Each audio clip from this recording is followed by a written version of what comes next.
On the evening of February 9, 1988, 22-year-old Helen McCourt finished work early at an insurance office in Liverpool. She'd worked through a lunch break so she could get home in time to have a tea, wash her hair, and get ready for a date with a new boyfriend. After a familiar train journey and a bus ride back to the village of Billinge, Helen stepped off the number 362 bus less than 500 yards from her front door. She waved goodbye to a friend, began the short walk home, and was never seen alive again. As darkness fell, Helen's family became increasingly worried.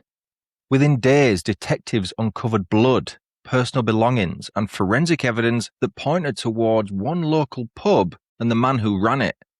But despite one of the biggest murder investigations Merseyside had ever seen, the single piece of evidence her family needed most remained missing.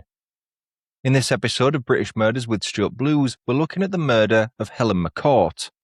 It's one of Britain's most significant no-body murder cases, helping shape the use of DNA evidence in criminal investigations and inspiring a law that now bears Helen's name. More than 3 decades later, one question still remains unanswered. Where is Helen McCourt? Before we start, just a quick reminder to follow the podcast on your player of choice if you haven't already. It's completely free, it'll take you 2 seconds. It's one of the best ways to support the show. If you're able to leave a rating or review, please do. Thanks if you already have, that helps enormously. And if you want to have ad-free listening, early access and exclusive content, head over to patreon.com/British Murders to join my ever-growing community. I want to start this episode by acknowledging that the murder of Helen McCourt is one of the most well-known and heartbreaking cases in UK history. It's been covered extensively over the years through documentaries, books, podcasts, and countless articles. So this episode isn't about uncovering something new. Instead, this is my own retelling and interpretation of Helen's story, with the hope of bringing her life, her family, and the search for answers to an even wider audience. We'll start by talking about Helen herself. She was born on July 29, 1965 in Bootle, Merseyside, to her parents Marie and William McCourt. She grew up alongside her younger brother Michael, and the two of them shared the sort of bond a lot of siblings never quite manage. Rather than bickering all the time like so many siblings do, brothers and sisters especially, Michael would later say that Helen wasn't just his sister. She was his best friend and the closest person in his life. But the family of four sadly didn't remain that way, because by the late 1980s, Helen's parents had separated. Marie had settled in the Merseyside village of Billinge with Helen and Michael, while William was living and working down in London. Billinge sits between St Helens and Wigan. As I've just touched upon, these days it's part of the county of Merseyside, although plenty of locals will still tell you it's in Lancashire. It's one of those places where you often bump into neighbours in the local shop, where the landlord knew your tipple before you'd even ordered, and where gossip travelled quicker than the local paper. Despite only being a short drive away from busy industrial towns, Billinge has always held onto its countryside feel, with rolling fields surrounding much of the village. One landmark in particular, Billinge Hill, is popular with hikers, because at 179 metres or 587 feet, it's the highest point on Merseyside. As for the McCourts, they were well known within the local Catholic community and regularly attended St Mary's Roman Catholic Church. Sadly, that church would later become a place of remembrance, somewhere the family and local residents and friends would gather to honour Helen's memory. Rewinding a bit, Helen was exactly the kind of person you'd want in your life. Marie described her daughter as kind-hearted with a lovely personality. Friends remembered someone who was forever smiling, chatting, and always willing to help somebody out if they needed it. She wasn't loud or attention-seeking, just naturally friendly. The sort of person people warmed to straight away. Her colleagues at Royal Insurance in Liverpool city centre said much the same.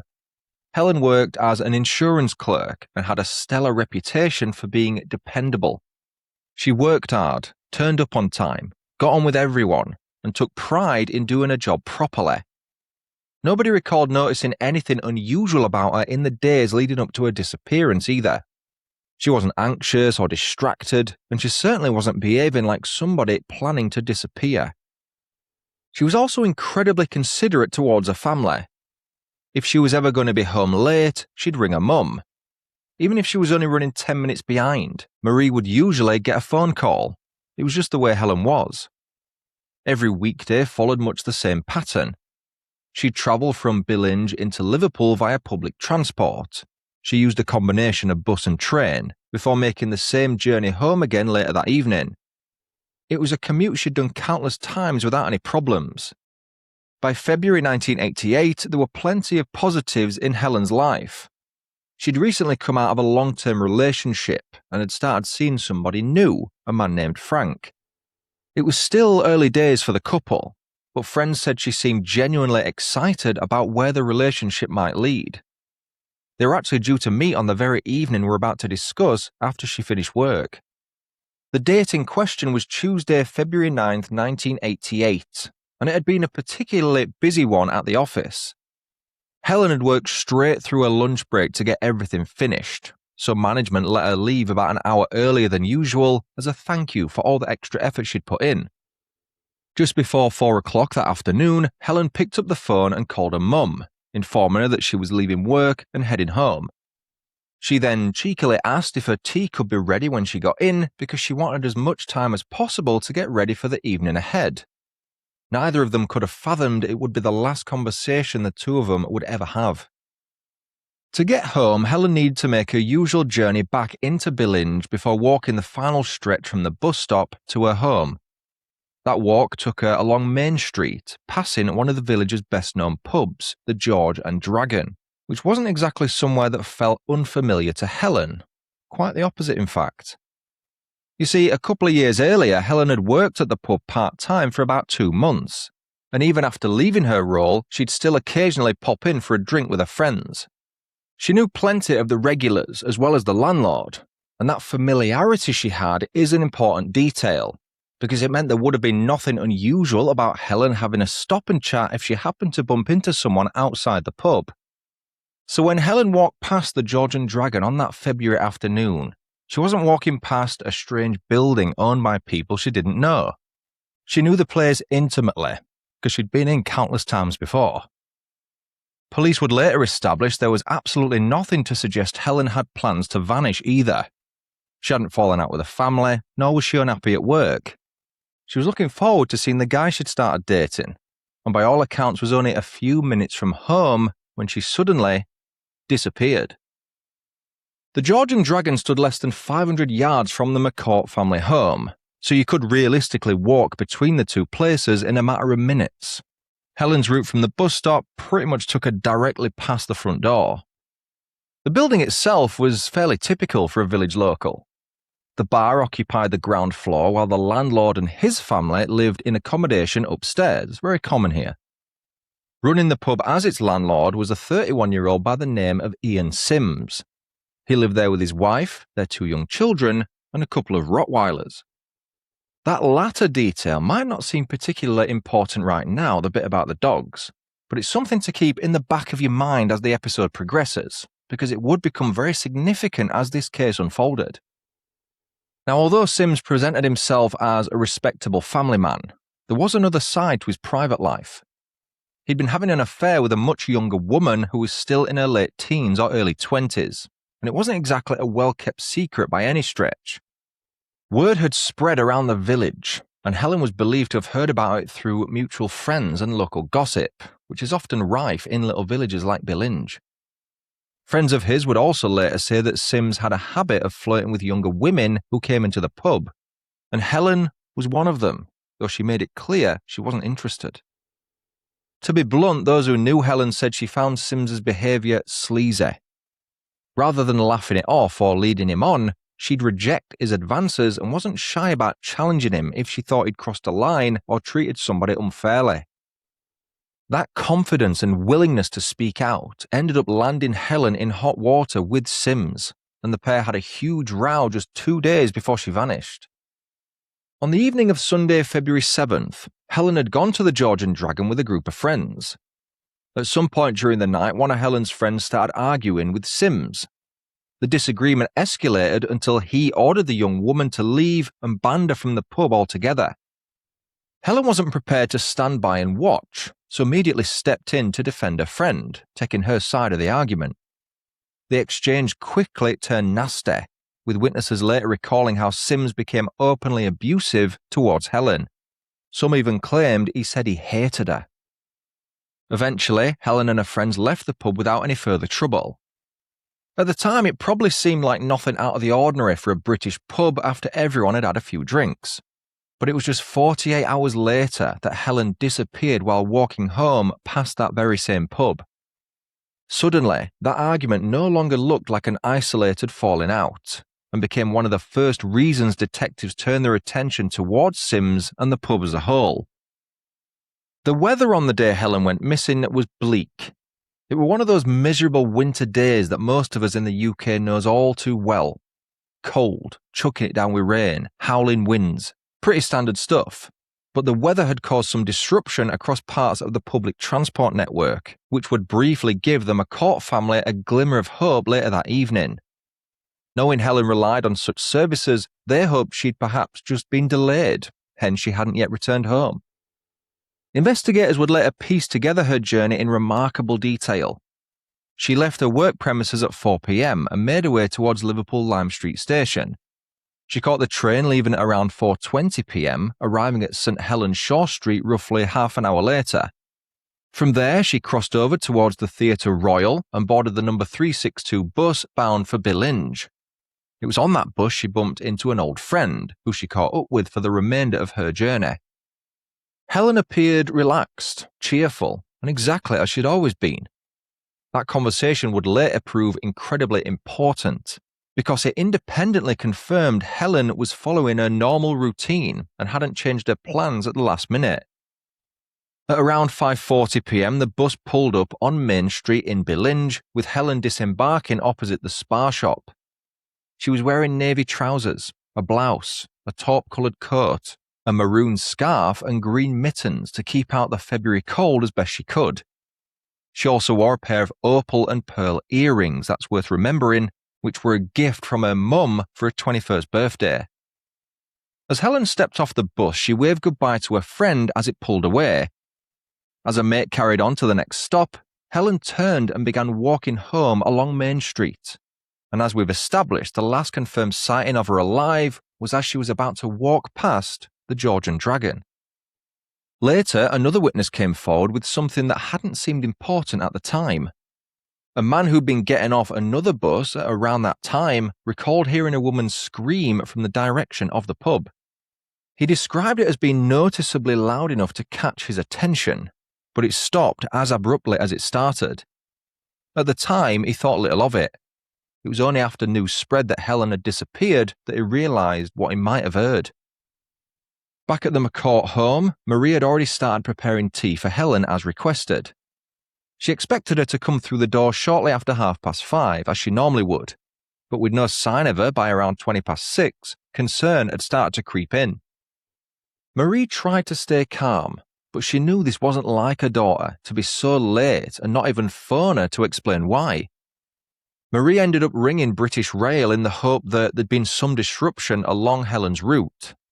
There had been some delays elsewhere, but nothing that explained why Helen hadn't made it back from St Helens. Marie then started ringing around the logical places. She called Helen's work, her friends, local hospitals, but nobody had seen her. As the evening wore on, panic began replacing hope at an alarming rate. At around 7 p.m, Michael arrived home after finishing work, but instead of being greeted by his sister as he usually would, he found his mum beside herself with worry. Agreeing that they should go out and search, Marie got into her car and started driving around the places Helen might have gone to. She checked routes through Liverpool and its surrounding areas, desperately trying to convince herself there had to be a simple explanation for all this.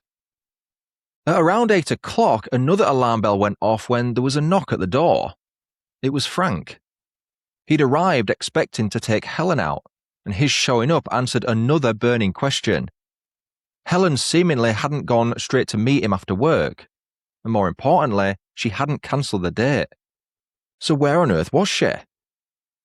By around 10 p.m, Marie decided to contact the police, And as with so many families of missing adults who have gone through the same thing as she was experiencing, she was initially reassured that Helen would likely turn up at some point. Perhaps she'd gone to stay with a friend, the officers would say. There was likely a simple explanation or misunderstanding. There was no immediate suggestion that she'd come to any harm, but Marie knew her daughter better than anyone. She knew this wasn't normal behaviour for her, so her worry only deepened. The hours continued to pass, and at around 4 a.m. on what was by then the Wednesday morning, 2 detectives arrived at the house. By that point, everyone close to Helen knew something was badly wrong. Her dad William was contacted down in London and immediately headed north to Billinge, because what had started out as a missing person inquiry was already becoming something much more serious. As daylight broke, detectives began working backwards through Helen's last known movements.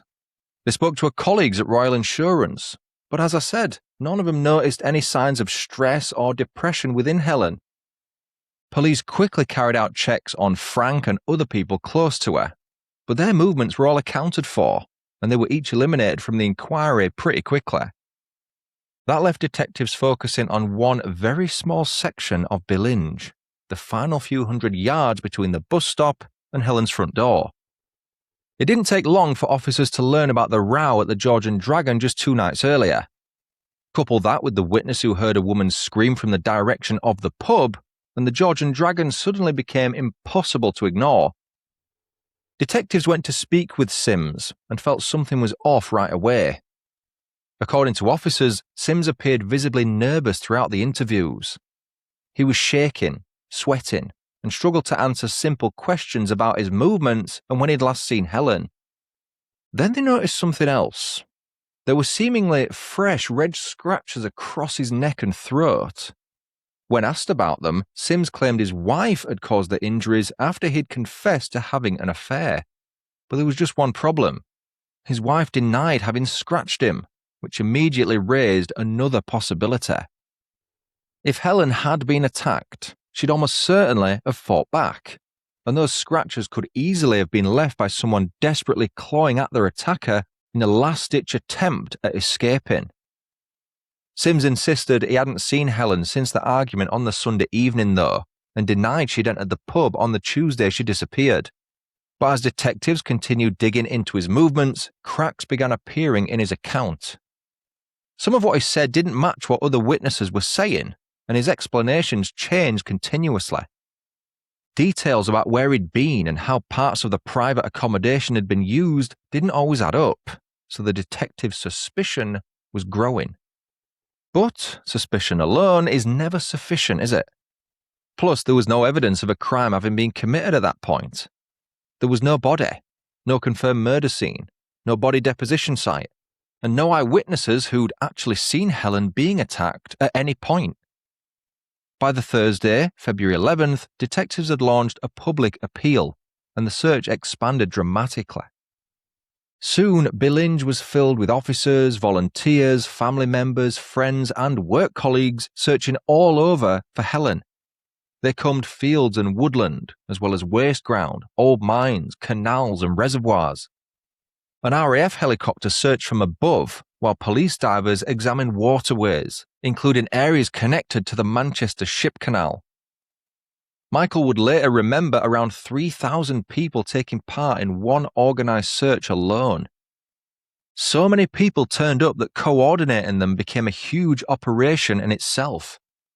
The wild landscape surrounding Billinge made the task even more daunting.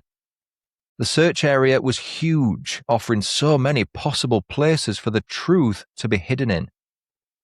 As the wider search continued, detectives were becoming increasingly convinced that Sims was at the centre of the investigation. Their suspicions had grown steadily over the previous few days, and they were eventually granted authority to carry out a thorough search of the George and Dragon, the private flat above the pub, and Sims's blue Volkswagen Passat. They focused heavily on the flat, examining the staircase leading up to it as well as the landing. All the rooms that members of the public would never normally have entered were forensically examined, as best they could be in 1988, and it didn't take long before they started finding things that raised serious concerns. Scattered throughout the flat were a number of tiny blood spots and stains. There wasn't a massive amount of blood, but that in itself caught investigators' attention.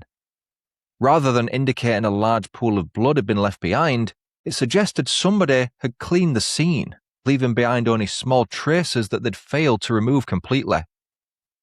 More blood was discovered near the bottom of the staircase and on wallpaper beside an outside door, which led detectives to believe Helen had been struck in the face as she was being forced into the building. Even more blood and several hairs were recovered from carpets inside the flat, adding to the growing list of forensic evidence. Then came another significant discovery. Investigators found a blood-stained fingerprint belonging to Sims on or near the banister leading towards the bedroom area of the flat. That was difficult enough to explain on its own, but when viewed alongside everything else, it became another piece of an increasingly troubling puzzle.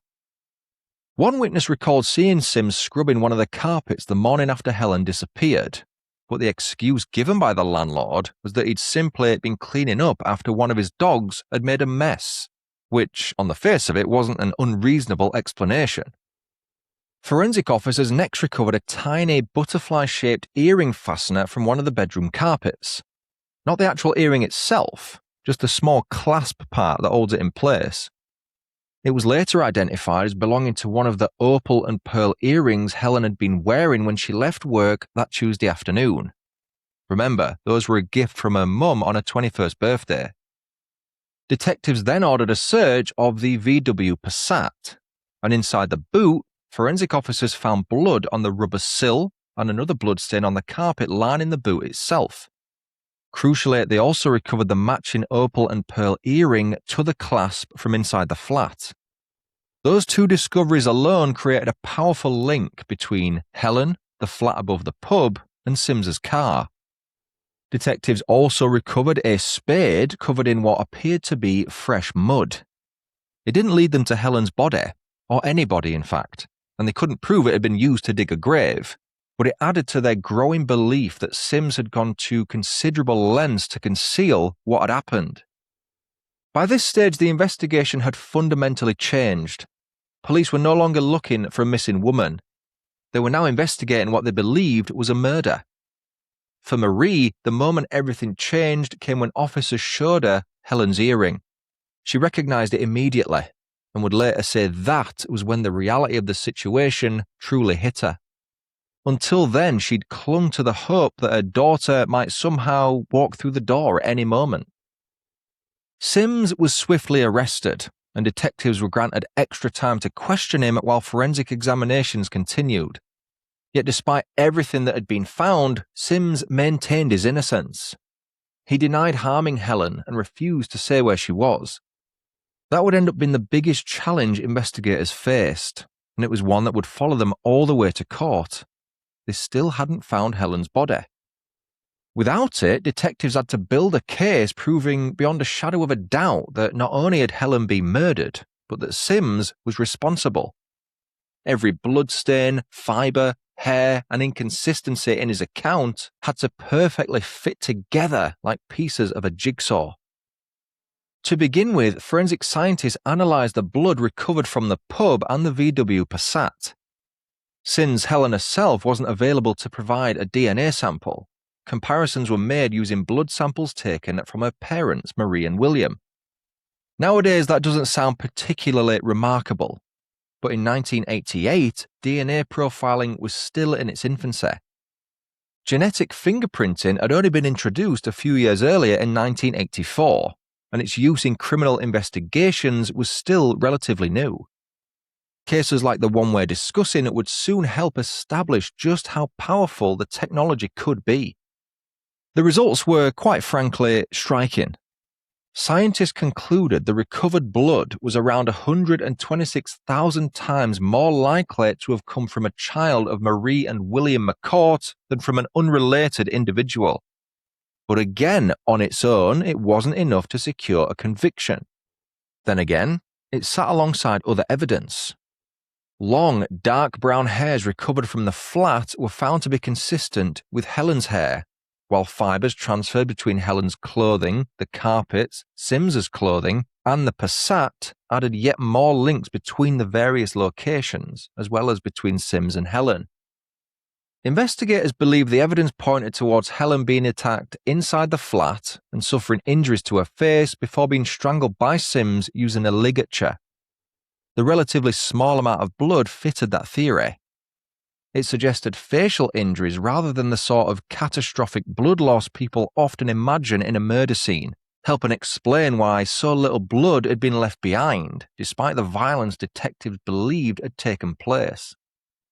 While forensic scientists continued examining evidence in the lab, search teams widened their efforts well beyond Billinge. Detectives began tracing routes Sims could have driven after leaving the pub, searching waste grounds, isolated roads, waterways, and former industrial sites around Warrington, Earlham, and neighbouring areas. About a month after Helen disappeared, that work led to another major breakthrough.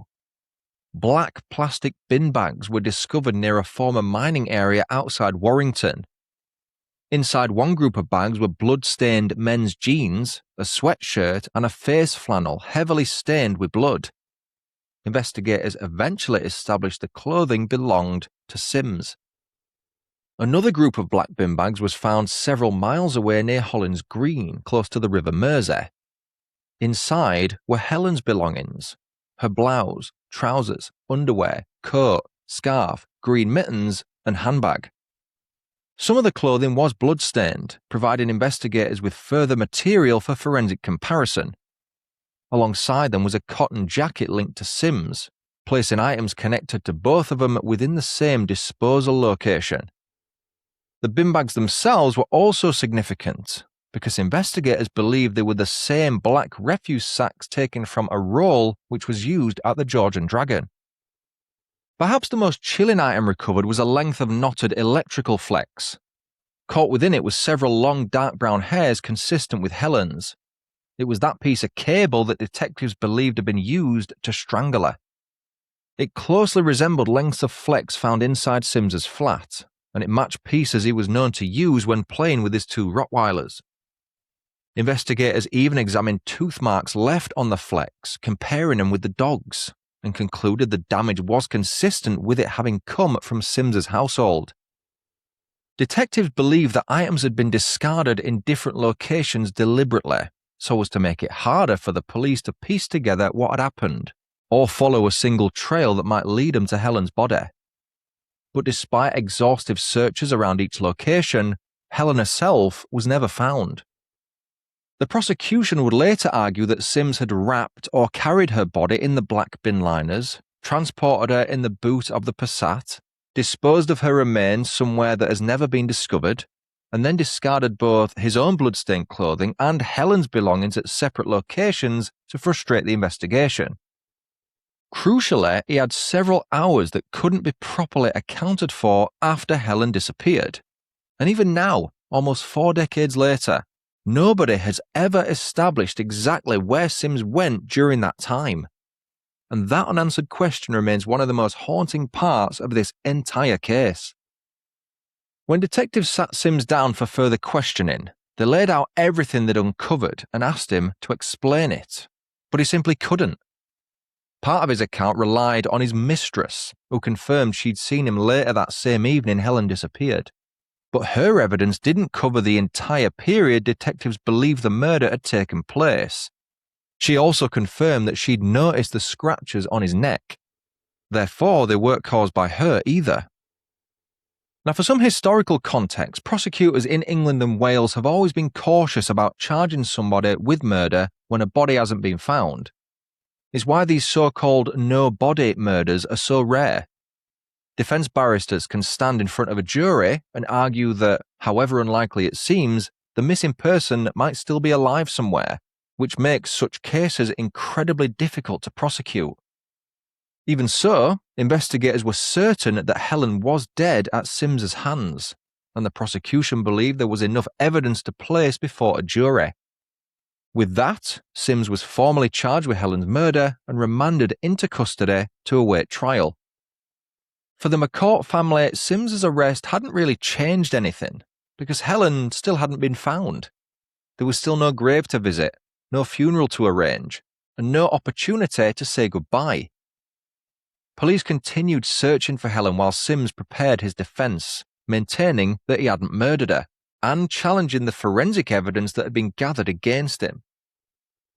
The trial eventually began at Liverpool Crown Court on February 22, 1989, just over a year after Helen disappeared.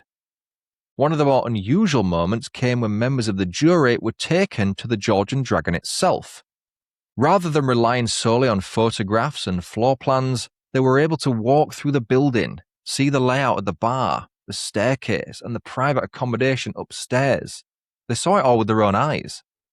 It allowed them to better understand how the prosecution believed events had unfolded on the evening of February 9, 1988.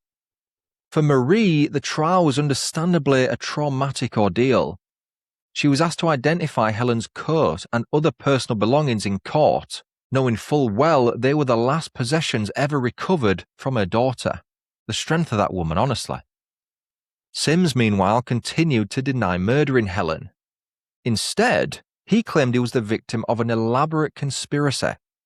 He suggested that someone had entered his flat without his knowledge, stolen his clothes, warned them while killing Helen, used his car to dispose of her body, planted all of the forensic evidence, and then somehow returned everything without waking him, his wife, his kids, or either of his Rottweilers. It was an outlandish theory that asked the jury to accept a lot. Not least because those two dogs would almost certainly have reacted to a stranger wandering around the family's private living quarters in the middle of the night. His account also failed to explain the scratches on his neck, the blood-stained fingerprint, or the lies he'd repeatedly told detectives about his movements. The defense challenged aspects of the forensic science, particularly the relatively new DNA evidence, as you'd expect. But the prosecution reminded the jury that they weren't asking them to convict Sims on DNA alone. That was just one piece of it. In fairness, the Crown did accept they couldn't say exactly why Helen had been murdered, but they didn't need to. Their task wasn't to prove motive. It was to prove beyond reasonable doubt that Sims had killed her, and that they did. On March 14, 1989, after 6 hours or so of deliberation, the jury returned to the court with its verdict. They found Sims guilty of murdering Helen McCourt. The judge described him as a cold-blooded murderer before sentencing him to life imprisonment with a minimum term of 16 years later being set. The judge also praised the painstaking work carried out by detectives, recognizing the enormous challenge they'd faced in securing a murder conviction without ever recovering the victim's body. With Sims's conviction, the case quickly became one of the most significant of its kind in British legal history. It was among the earliest successful no-body murder prosecutions in the UK, and one of the first major cases in which DNA profiling played such an important supporting role. Sims naturally appealed his conviction, but it was rejected. What mattered more was the fact he continued refusing to reveal where Helen's body was. Although official searches gradually became less frequent, they never truly stopped. Marie, Michael, and other members of the family continued following up information and searching places that seemed plausible. If somebody suggested an old quarry, they'd go. If a fresh tip pointed towards woodland or abandoned land, they'd look there too. For the first few months after Helen disappeared, Michael had searched constantly alongside his uncles and cousins. His boss allowed him time away from work, knowing what the family was going through, before he eventually tried to return to some semblance of normality. He later reflected that Helen's murder had stolen his youth. At just 19 years old, instead of enjoying life with his mates or planning for the future, he found himself searching ditches, mines, and remote countryside looking for the body of the sister who'd been his best friend. For Marie, the searchers served another purpose. They gave her something to do. As exhausting and emotionally draining as they were, they felt better than sitting at home wondering where Helen was. She often said she simply couldn't bear the thought of her daughter lying somewhere alone, without dignity, and without a proper resting place. It's also worth remembering that family liaison officers, specialist victim support, and the structured help many bereaved families receive today simply didn't exist in the same way then in the late 80s. The McCourts often funded their own travel, equipment, and searches whenever they felt they needed to follow up new information. Marie later became involved with the charity Support After Murder and Manslaughter, better known by the acronym SAM. Initially, it gave her somewhere to find support from people who truly understood what she'd experienced. But over time, she began helping other families facing the same unimaginable loss. Around 3 years after Helen's murder, Marie even wrote directly to Sims. She wasn't looking for revenge or anything. She just hoped, in good faith, that he'd tell her where her daughter lay. His reply was neither compassionate nor remorseful. Instead, it was abusive and threatening, and once more the family were left with nothing. As the years passed, advances in forensic science only strengthened the case against Sims. Improved DNA testing made the evidence even more compelling, with later analysis suggesting the chance of the blood belonging to someone other than Helen was around 1 in 9 million. His conviction remained intact through every appeal. Every court, review, and parole hearing proceeded on the basis that Sims had murdered Helen, yet he continued denying responsibility. And that denial created another problem. As long as he refused to admit what he'd done, he could never honestly explain why he'd killed Helen, or what he'd done with her afterwards. People have naturally speculated about his motive over the years, with one theory being that Sims feared Helen might expose his affair or tell his wife about his behaviour. It's certainly plausible, especially given the argument they'd had just 2 days earlier, but that's all it remains, a theory. Every anniversary brought fresh appeals, memorial services, and media interviews. In July 2008, on what would have been Helen's 43rd birthday, a marble memorial bench was unveiled in the grounds of St Mary's Roman Catholic Church in Billinge. It gave family and friends somewhere peaceful to sit and remember Helen, but Marie always said the bench could never replace the grave she'd been denied. 5 years later, on the 25th anniversary of Helen's disappearance, another memorial mass was held. Friends, former colleagues, and many of the people who joined those original searches all came together to remember the young woman whose life had been taken far too soon. Then, in 2013, the family received some news that brought a flicker of hope. Merseyside police had received intelligence suggesting Helen's body may have been hidden inside an open grave at St Aidan's Church in Billinge shortly before another burial took place in February 1988. To go ahead with an exhumation, permission had to be obtained from the Ministry of Justice, the coroner, church authorities, and, importantly, the family whose loved ones were buried there. Once everything had been agreed, the exhumation began on October 15, 2013. Forensic specialists worked alongside local authority gravediggers as they carefully excavated the grave. It was painstaking work, but in the end, the occupants matched the cemetery records exactly. Helen wasn't there. For Marie, it was another devastating disappointment, but she said every credible lead was worth pursuing, because every new piece of information carried the possibility that finally, after all those years, Helen might be brought home. Even now in 2026, Merseyside police continue to assess fresh intelligence whenever it comes in, because as I record this, Helen McCourt's body has still not been found.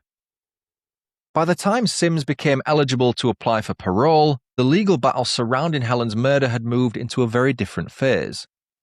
The question now facing the authorities was no longer whether he'd committed the crime, but whether he still posed a risk to the public, and whether that risk could be safely managed outside of a prison.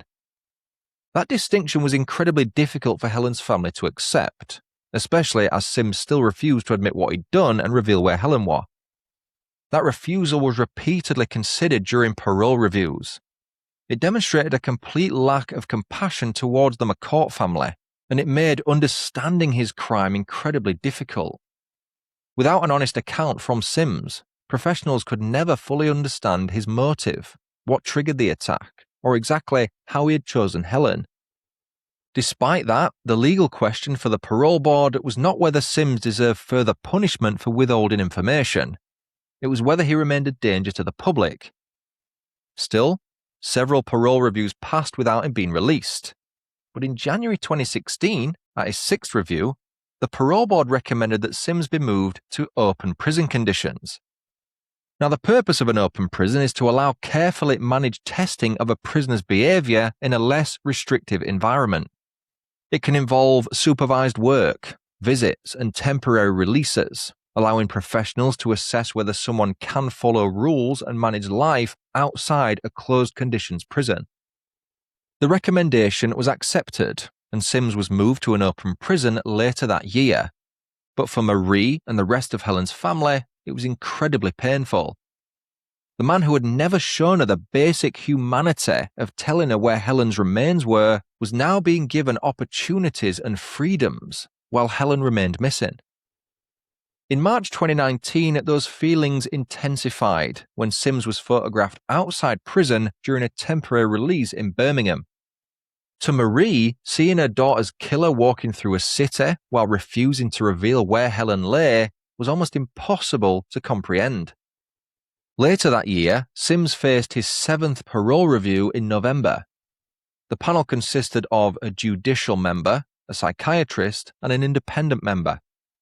They reviewed decades of information, including prison records, psychological reports, probation assessments, and evidence about how Sims had behaved while in those open conditions.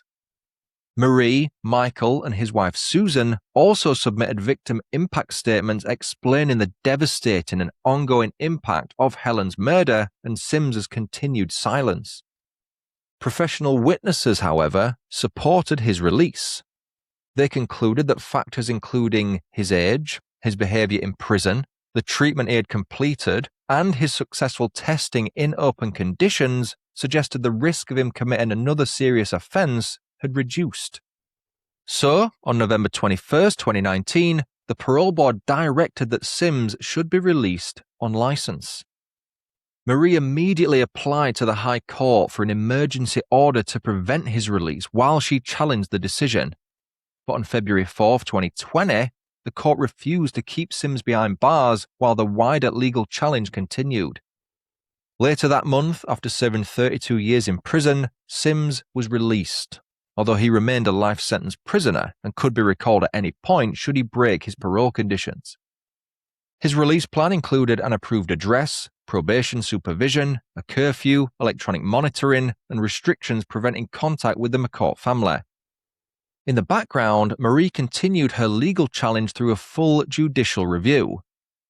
In September 2020, the High Court accepted that a victim's relative could challenge a parole board decision, but ultimately found there had been no legal error in the way Sims's case had been handled.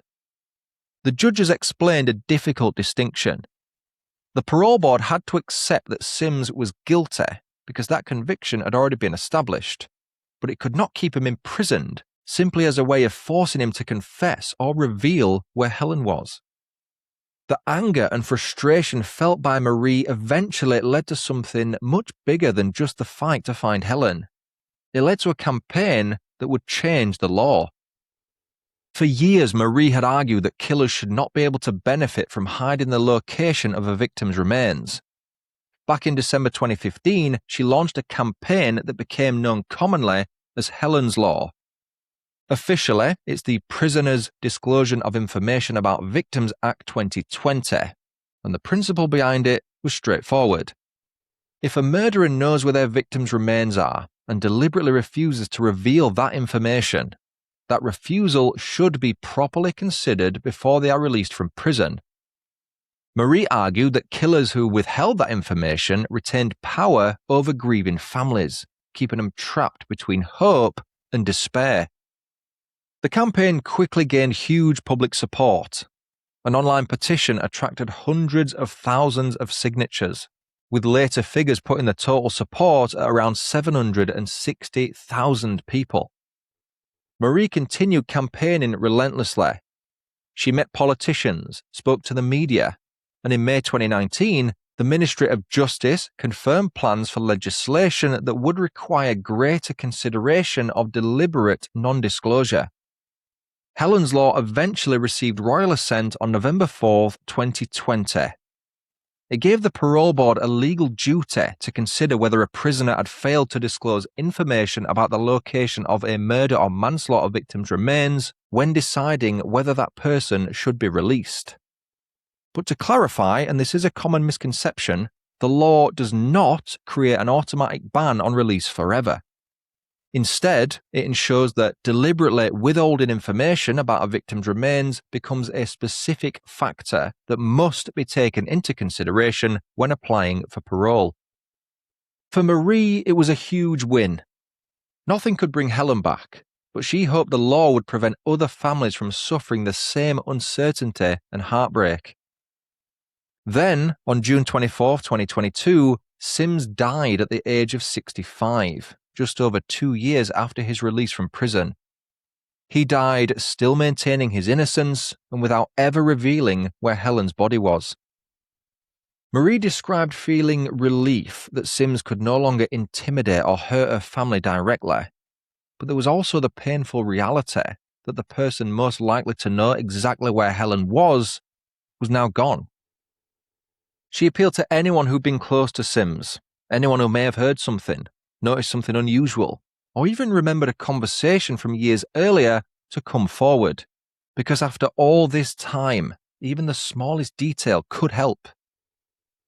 The following year, in the 2023 New Year Honours, Marie was appointed an MBE for her services to the families of murder victims. King Charles III presented her with the honour at Buckingham Palace in November of that year. Merseyside Police has always maintained that the investigation remains open and that any information which could help recover Helen's remains would be investigated. On July 29, 2026, just over 2 weeks ago at the time of this episode's release, Helen McCourt would have turned 61 years old. Today, 38 years since she disappeared, she's still remembered as the smiling 22-year-old who attempted to make an ordinary journey home and was just minutes from her front door. For Marie, Michael, and the rest of Helen's family, the goal has never changed. They simply want Helen back so they can give her the funeral she deserves. They want somewhere they can visit, place flowers, and finally say goodbye. Because after all these years, Helen McCourt is still waiting to come home. Thanks so much for listening to British Murders with Stuart Blues. A quick shout out to my newest Patreon members Kevin Leon, and Judy Finlay. Thanks so much for joining my community. For ad-free listening, early access and exclusive content, head to patreon.com/British Murders. You need to be in my Armchair Detectives or Inner Circle tiers to access the exclusive content. You could just follow the podcast. That's another way to support the show. It helps British Murders reach more listeners. It'll take 2 seconds. It's also free. And if you're able to leave a rating or a review, that's also greatly appreciated. That's it for now. Until next time, cheerio.